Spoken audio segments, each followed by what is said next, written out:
There are signs everywhere that the economy seems to be getting better. New home sales are up 3.3% for the month of April. Employers have added 1 million jobs over the past months, dropping the unemployment rate a full percentage point. Average mortgage rates are down to a 15-year low, hovering at a 3.83% nationally. Gas prices are down nationally, except in Oregon, where a gallon still retails for $4.22, 55 cents above the national average. Every year, the School of Journalism and Communications at the University of Oregon recognizes journalists who act ethically under pressure. And this year, 2 journalists who reported in Ethiopia were among the recipients of the Ethic Awards. Reporter Stephen Anderson takes us to this year's ceremony.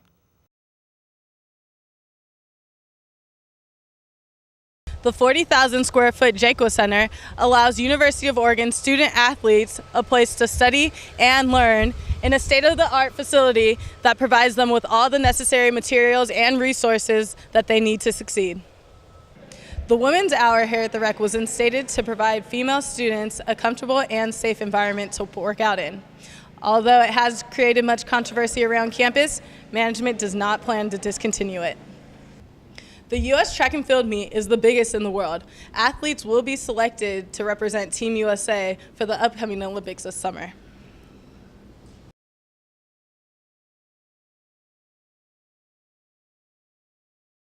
They work just as hard as your typical student athlete, they are just as dedicated as your typical student athlete, and yet they are unknown to most.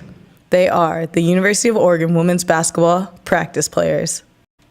The use of male practice players has become commonplace in women's basketball. Practice players provide a fast and physical playing style that both challenge and develop female athletes, putting them at an advantage over other teams and allowing them to get better and to compete at a higher level.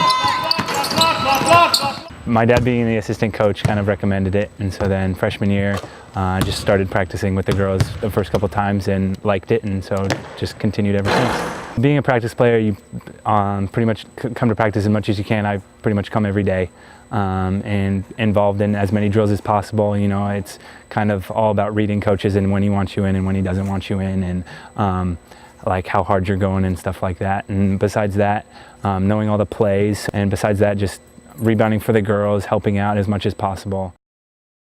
Practice players, I think, really help us in a number of ways. They give us athleticism, maybe even over-athleticism that helps to overtrain our players to go against people who are maybe quicker than they are, stronger than they are, can jump higher than they do.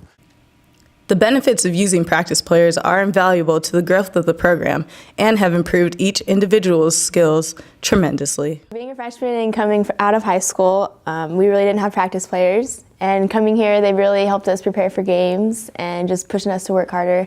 And personally, they've helped me become a better player because they're competitors and you don't find that in high school. So they've been very helpful.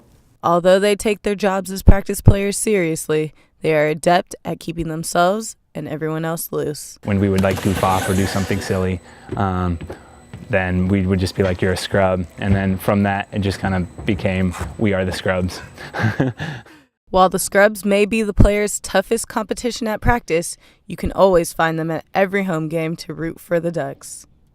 Usually in the front row with the other scrubs, and we just like to have a good time, get on the refs, but then also be encouraging to the girls. You have to be pretty dedicated because you kind of come to practice and it's not really about you playing basketball, it's about helping the girls. As the saying goes, you're only as strong as your weakest player, but for the Oregon women's basketball team, you're only as strong as your scrubs. I'm Jasmin Holliday, reporting for J432 News. You can watch the Ducks put their practice skills into action this week as they host the Cal Bears Thursday night at 7 p.m. and the Stanford Cardinals Saturday afternoon at 2 p.m.